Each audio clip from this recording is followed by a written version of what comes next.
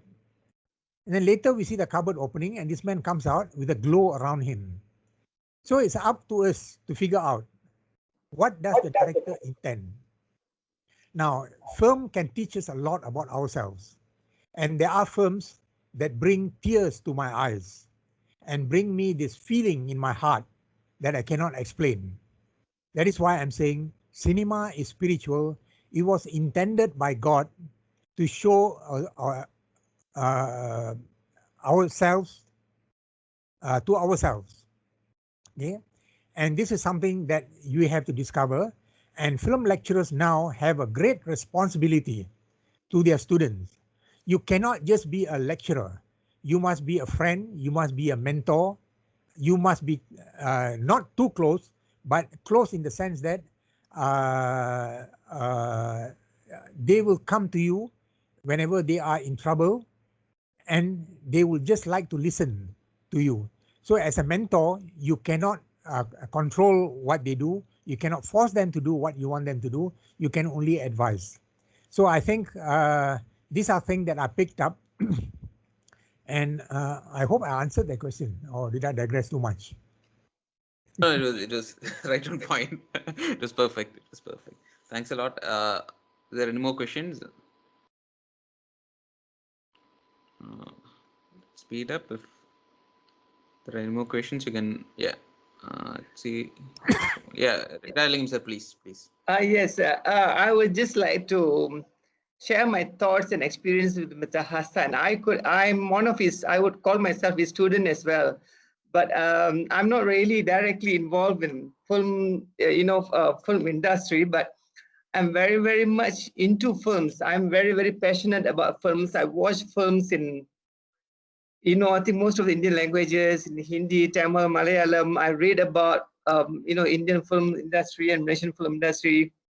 And I watch Chinese films, Zhang Yimou and Chen Kai-ke and a few others. But when I wanted to do, when I was furthering my studies, I got a chance to meet Mr. Hassan because my thesis was very much related to Malaysian films, especially especially films of Yasmin Ahmad. I think Mr. Hassan just mentioned about her, and yeah, she passed away some time back, and so the only person whom I really wanted to see at the time was Mr. Hassan, and fair enough, he is an amazing person to talk with about films. I enjoy talking to him about films. unfortunately, it was only about a few hours. I think I could have gone, go hours and hours talking about films with him. So he's the person in Malaysia to talk about films, and it's a great privilege to know him, Mr. Hassan. And as he mentioned, he has mentioned whatever he has mentioned just now to me personally, that about reading, about passion, about films, and all the science. Unfortunately, I think if you're into academic, see, I'm a person who was, my background is English, but I was so much into films and movies, analyzing films and movies. But I don't think so. What do you call it? The public universities are so much. What I'm trying to say, there are not enough, I think, people who can really guide you into films and film analysis as what Mr. Hassan could do. yeah, that's it. And yeah, so as I said, it's a great pleasure to know Mr. Hassan. Yeah, and thank you. And it's been nice to be here in this webinar to meet all of you. Thank you. Yeah, Shamin, you did mention about me being in the academic area. Now, Yeah. I am not an academic. I never had a degree. But what led me into that through self-study was I was very much into fiction until about 1970s. But then when I sat for the higher school certificate on my own, I began to get interested in literature finally as a discipline, which I didn't have before that. Then I went more or less gradually got into anthropology. And when I was in school, my hobby was astronomy, geology, and botany, things that you study in the university. But I was not interested in reading just the ordinary school book. I was more into this. But of course, I didn't know how to express that to my teachers. So the teachers were really fed up with me. But I think today they might be very happy. So I was mixing a lot with many academics. People like the late Dr. Anwar Noor Arai, who became my mentor, Dr. Hatta Hazrat Khan, theatre and film PhD, Dr. Wan Zawawi, Wan Ibrahim, an anthropologist, and Dr. Koo Gek Cheng, who was sort of a mentor to me when I wrote about papers. She would comment, and Dr. Thomas Barker of Nottingham, Malaysia. Now, I would credit them of having helped me on the road to writing academically. So maybe some of it is not too good, but anyway, I also had editors, for instance, Dr. Timothy Barnard of NUS in Singapore, who did helped me a lot for my first academic paper that was published in the Southeast Asia Research in the UK. So that was a big plus. And for that, I was given honorary masters by a local university. So I'm not an academic, and I respect academic, of course. And I also say that I'm not a film critic because it requires a certain kind of training, and I don't have that knowledge and I don't have that discipline. But everybody keeps calling me a film critic. You're just being humble. Right. Okay, that's interesting. Any more questions, or else we'll conclude the session? Okay, I couldn't see any more hands raising, so I think possibly I would conclude the session. I mean, personally for me, watching your session, it's got a lot of takeaways from the session in terms of the knowledge, and it makes me feel like what veterans really mean. Like it's you meet someone and you be different the moment you walk away from them, and that's what the feel I got today. And I hope that feelings are quite mutual with everybody who attended this session. And yeah, so it's indeed such a great pleasure that we got a chance to host such a beautiful session with you, Hasan Abdul Matlab sir, and I really thank all the faculty members and the technical team of Amrita School of Arts and Science Kochi and all the other campuses. And I would like to convey my special thanks to our principal Krishna Kumar sir and the patron of the event, and the convener Dr. Dinesh Babu sir and Hari Krishnan sir, and all the attendees. I mean, you made it a really blissful moment. And down from my heart, I really thank Hasan Abdul Matlab sir for all the gems of wisdom that you shared with us, and all the attendees. Thanks a lot. Thank you to the faculty and to you, Shamin, for inviting me. Thank you.